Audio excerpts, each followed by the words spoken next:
Flying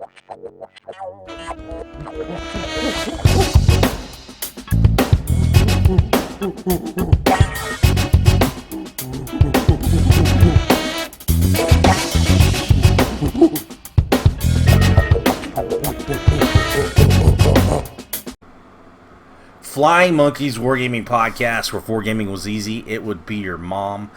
Vaccinations are happening everywhere. Everybody's getting out and about. People are playing games, rolling dice, talking shit, finding friends. And this weekend we had a GT that kind of a new GT, Motor City, up in the Detroit area. And we got the TO on with us. Pete, how you doing, Pete? Tired, but still doing pretty well.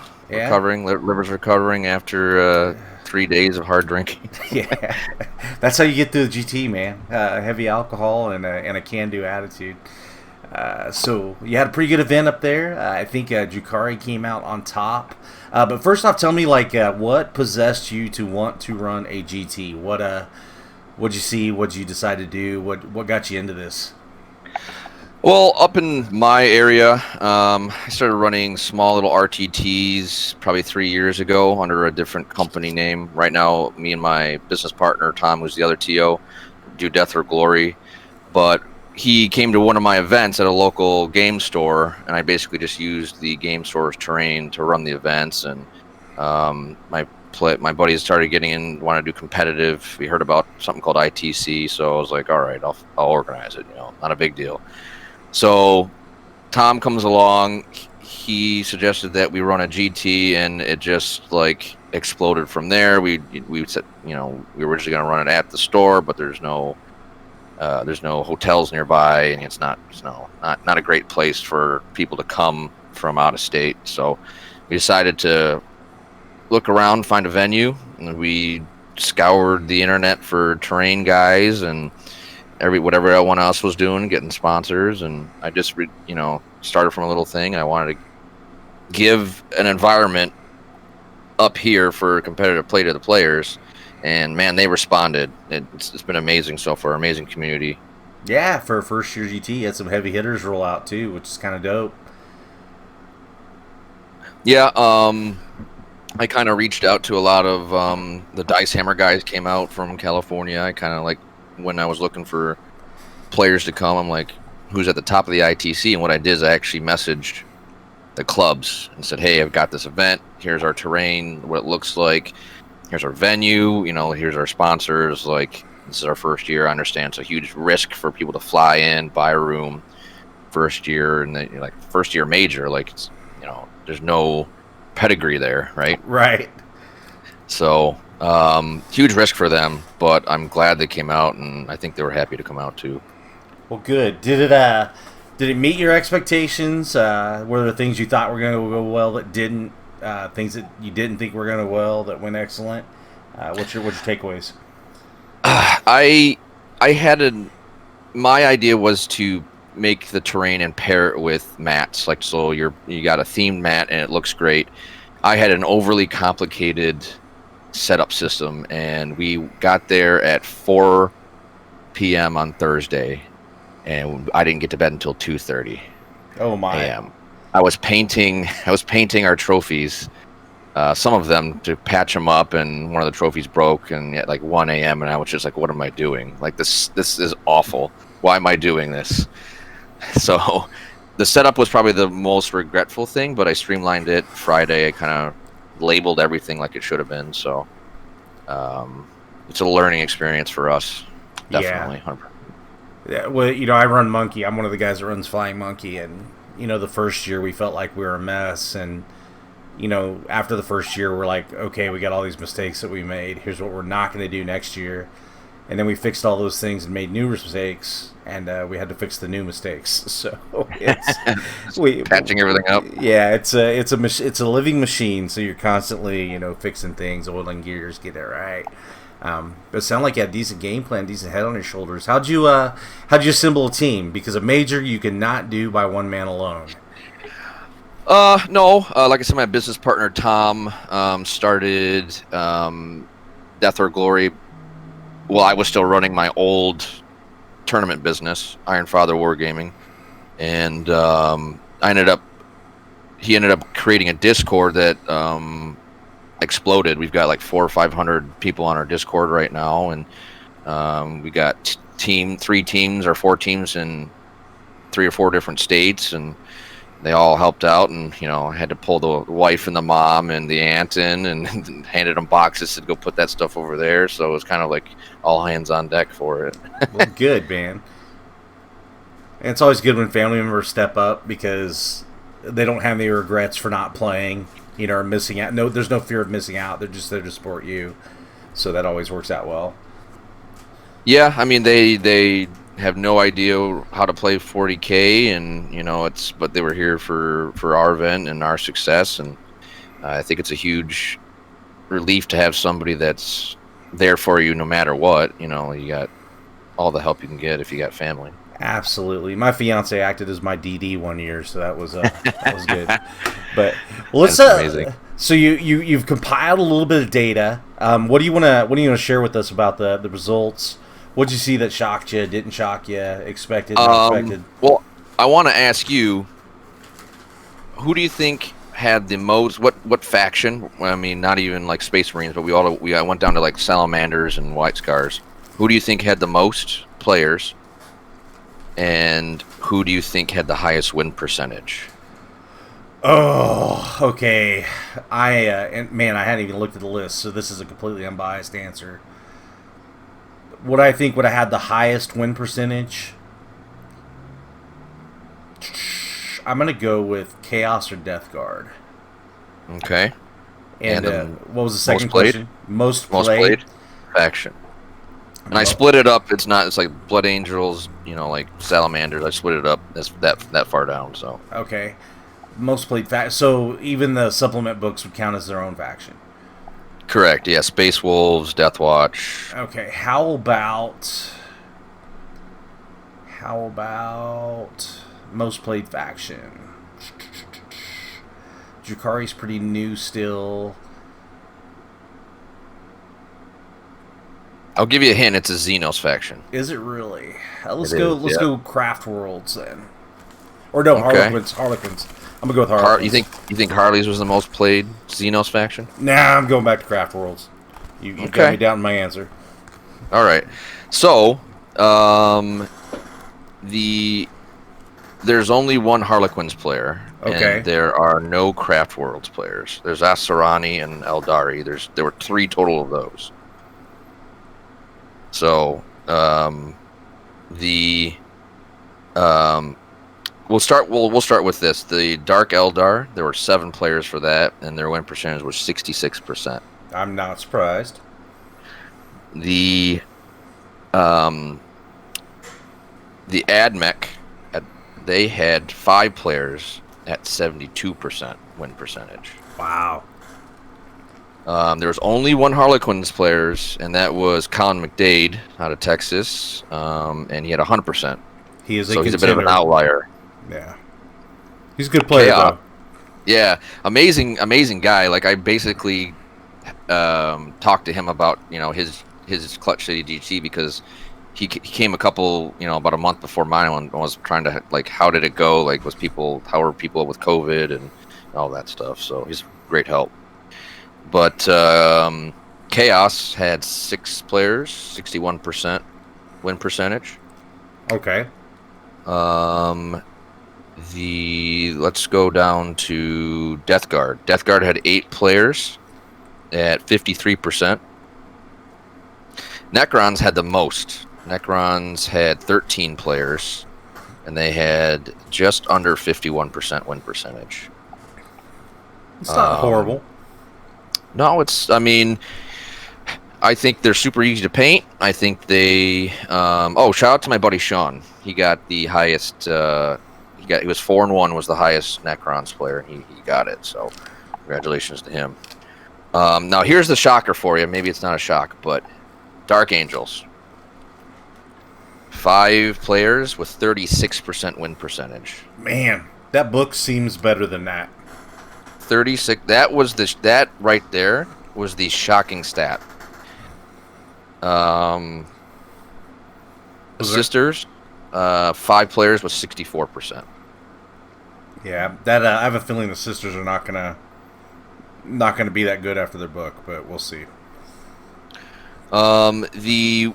The other shock I had was people were asking about this all over social media.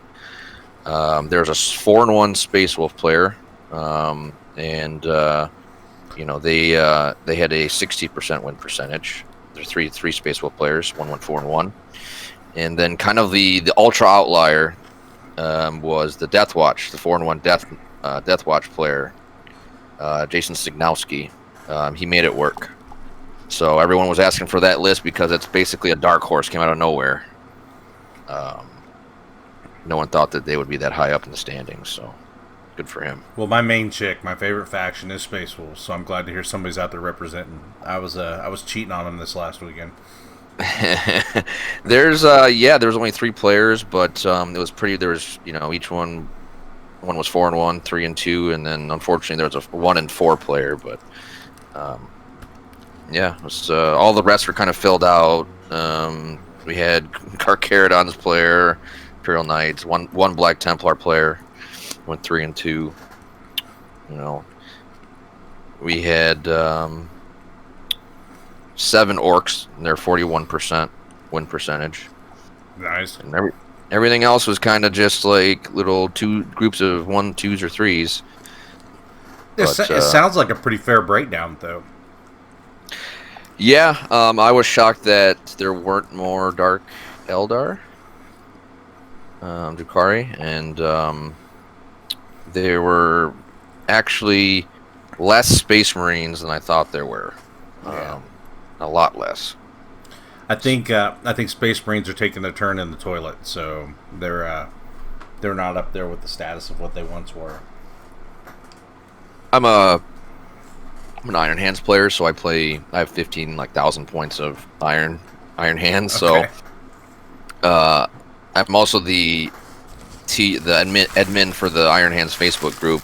And after their codex dropped, we went from 1,500 members to 3,500 members in 8 days. Good Lord.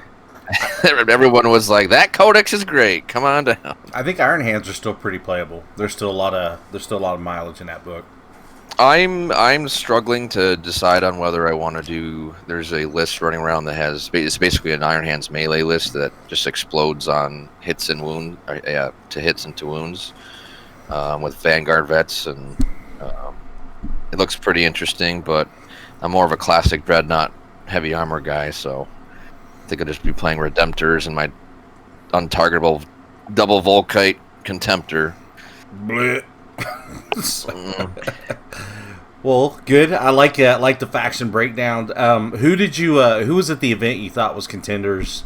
Did it play out the way you thought it was going to play out? Brad Chester is always going to be at the top of my list. He's out of Toledo, which is basically about hour and a half south, and he's at all my events. I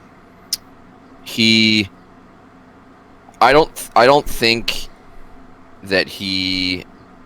I don't think it matters what faction he plays as long as it's near the top. I always think he will win or do extremely well at any event. It doesn't matter. Brad's just that good of a player. I knew that Colin was coming. Kyle Buck from Dice Hammer. All great contenders. All the Gentleman Gaming guys, obviously, like PJ Pants came, and Snigs is always a really good player. Bill Kim, all those guys from Gentleman Gamer are great, and then a couple of our own people from Death or Glory. Michelle Mack, female player on our team, got 10th with Sisters, so she was the highest Sisters player. Pretty dope. Yep, and she excellent player, knows her shit. Yeah, I mean, there were a lot of really good players. We were hoping to try and get a few more to fly in, but I mean, for a first-year major, I don't think I could have asked for a better gathering of community members and, out-of-state heavy hitters. There's not really. The event went amazing as far as the player base goes. So. Well, good. Well, it's on my radar, so hopefully next year I'll be able to plan far enough out. Are you looking to do it at the same time next year? Yeah, so the plans right now, we're looking to expand to a super major next year. We had after after the um, after the tickets started to sell out, we had about 40 to 50 people on the wait list for tickets. So 116 this year, and 110 showed up, and one guy wasn't feeling too good, so we dropped. So we ended up starting with 109, which is a pretty good low Man. percentage. Well, you got the hype train rolling, right, man? You did the thing. So Yeah, we're gonna be starting a Great Lakes ITC BCP circuit, so it'll be like, you know, our own internal thing, kind of a mini ITC for the Great Lakes region, and then we're going to be in the fall. We're going to be doing a 5v5 ATC team event up here, so that'll be the first of its kind. We're hoping to. So do you have a website where everybody can go look at this stuff or see where it's at? Yeah, it's just Death or Glory gaming.com. It's pretty much everything, and we do RTTs every month or every 2 months, depending on our event schedule, and we run TTS events as well. We did that during COVID, and painting. We do painting competitions for. We actually mail out trophies and stuff like that to the winners. We mailed a couple out to Europe and Australia, so no matter where you are, you're going to get one. So that's super cool. Well, have you played any events recently or anything? Or? I played this weekend at the GT in Bartlesville. It was the War for the Wooden Spoon. Yes. And I took some jank, and I had like 8 armigers, 6 of them with lightning locks, 2 of them with grav, and then I had a Word Bearers detachment with a sorcerer, a couple cultists, and a chaos spawn, and then a Supreme Command with Mortarion. And that's terrifying. I managed to go 4-1.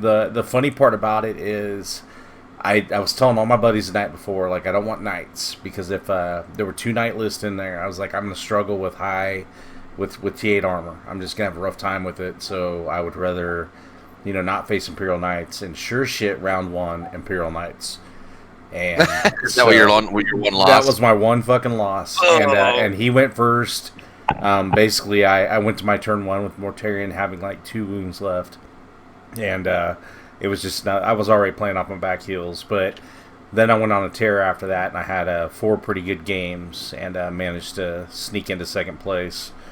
And I told Ben kind of hyped me up the night before, because I hit up Ben and said something about, if I play hard, I can still get second. And Ben's like, yeah, you'll get second. And I was like, all right, I gotta go do it because Ben said it. So, I think there's definitely something to be said about like mental toughness, like coming back from one first round loss and just powering through it. Like not a lot of players have that. Yeah, and that was my thing. It was like at one point I thought like, well, how much liquor do I consume?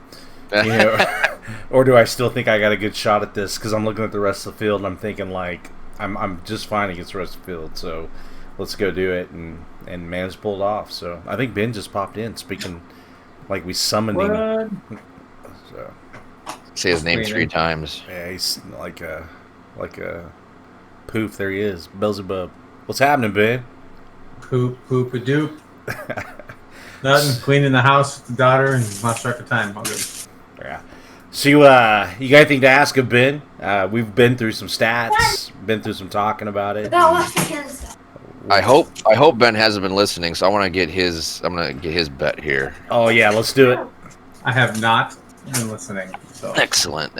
So I asked him, what do you think the most played faction is, and what do you think the faction with the highest win percentage is?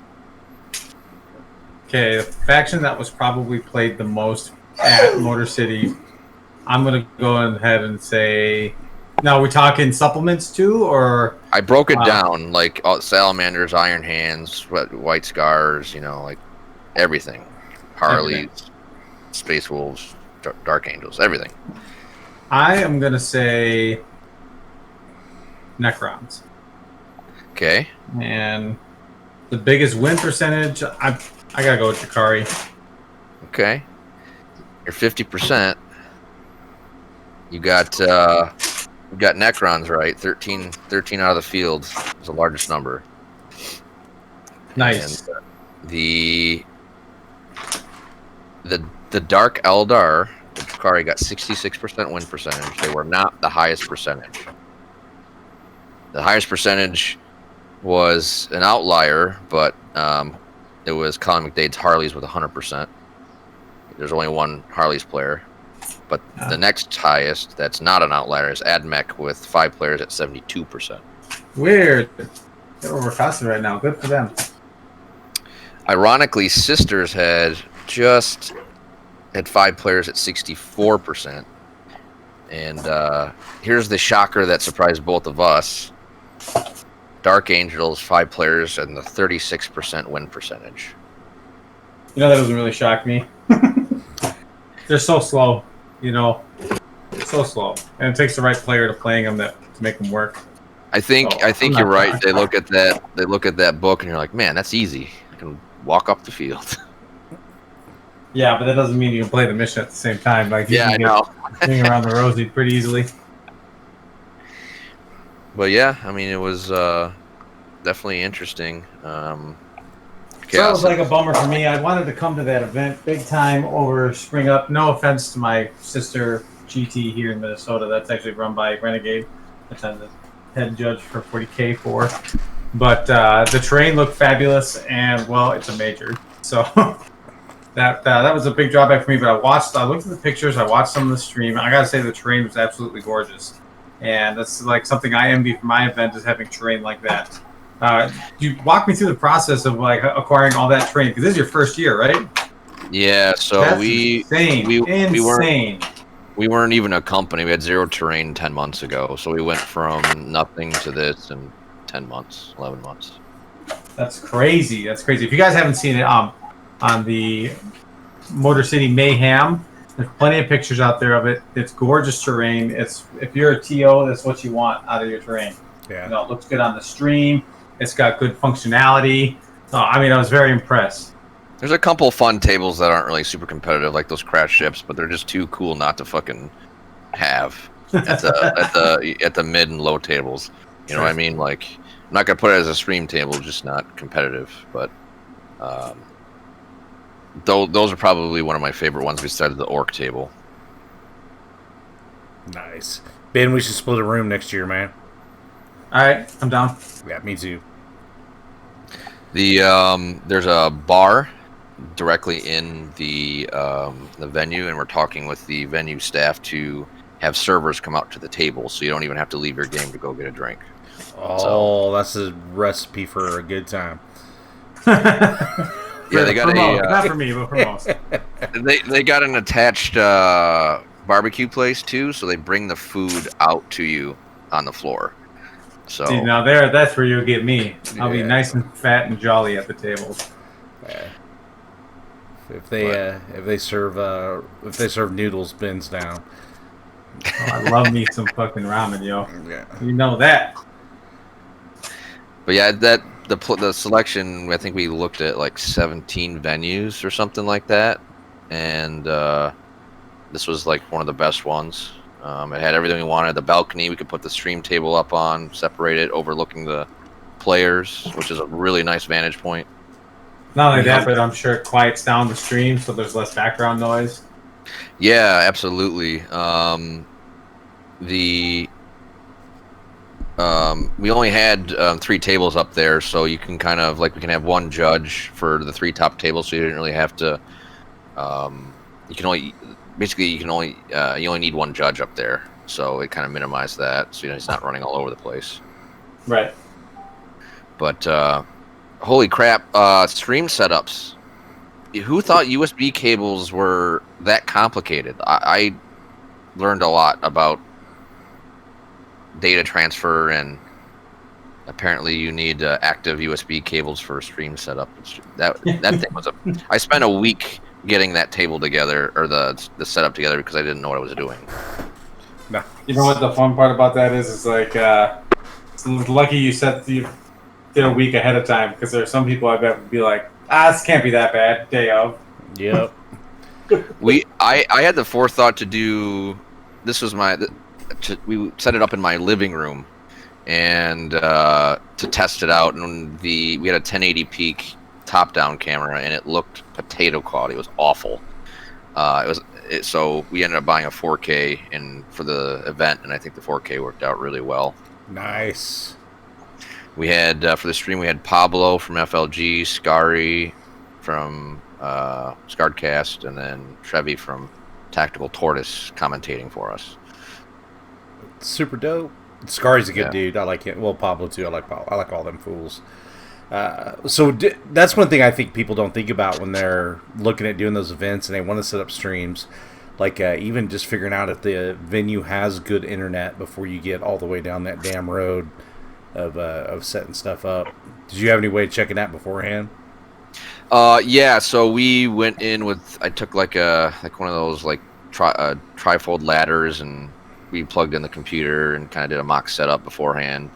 It worked pretty good. I think we only had 1 or 2 drops, but we asked for a dedicated, like we're the only ones on that Wi-Fi, so it separated us from the rest of the players using the Wi-Fi. But a hard connection is preferable, but it wasn't possible. I would have needed like 1,000-foot cable, and I'm not going to pay that money. Yeah, it's probably wise. So, what's your plan when you plan on getting back into gear for doing it next year? Are you gonna take a break and take some time off? No, I've been I work more than full time. I got a family. I own a business, and then I do this. So I can't take any time off because I just need to spread it out over a year. Yeah. So. What I found is I usually took as far as like planning the GT. I mean, not taking time off, but like I usually I went right back into planning the next year. A week or 2 after the old event finished up. I didn't know if that was the same for you or what. Yeah. So I mean, I've spent so much time getting this together that I've only played 5 or 6 9th edition games, and I haven't been to any other event. Other than mine. So, yeah, it basically took everything I had. Tom, and Lyle, who runs the streams, to get this going. So, I wanted to go to ACO, but I won't have my army ready. I've got a bunch of kit bashed Iron Hands Blade Guard next to me. Trying to get those together, but. I think I'm gonna go down to what's the Lone Star Open down in Texas, the Frontline Gaming one. Yeah, Lone Star Open. Yeah, the Lone Star Open. I think I'm gonna go to that one. This is like gonna be my next one. I'm just incredibly rusty with my play, so I need to get. My goal is 2022. I'll be best in faction. Iron Hand should be an easy task because there's not any players. So there you go. Oh my. It used to be that way. Low bar, dude. Low bar. Like 5-6 games of 9th edition, best in faction, Iron Hands. They're basically like the same. Should be able to be very achievable for me. Yeah, it's good. I think it's good to have goals too. So, all right, guys, we could probably close her out there. I'm gonna leave you with the final word on this, Pete. Send people your direction. Pimp out whatever you want to pimp out, and do it with whatever style you want to. No, I really appreciate you guys having me on, and I was hoping I could see Ben out at the event, but started in the line. So hope to have you guys out for the ATC. Oh yeah, ATC 5 vs 5 up here in the fall, and then we're gonna have hopefully a super major this time next year for the Motor City Mayhem. Well, when you get the 5v5 going and tickets are live and you start getting teams and stuff together, come back on and we'll pimp it out, man. We'll talk about it. Love it. Thanks, guys. I really appreciate it. All right, Ben, you good? Yeah, I'm good. I was bummed I couldn't make it, but being chef, I couldn't get Friday off. It's just how it is. Yeah. It happens. Well, guys, go check out Pete's event. Looks like a dope deal. Like I said, you heard me and Ben make arrangements for next year, so we're going to try and be there. I'd love to have another major in the cycle and have some fun games for a weekend. So thanks for listening.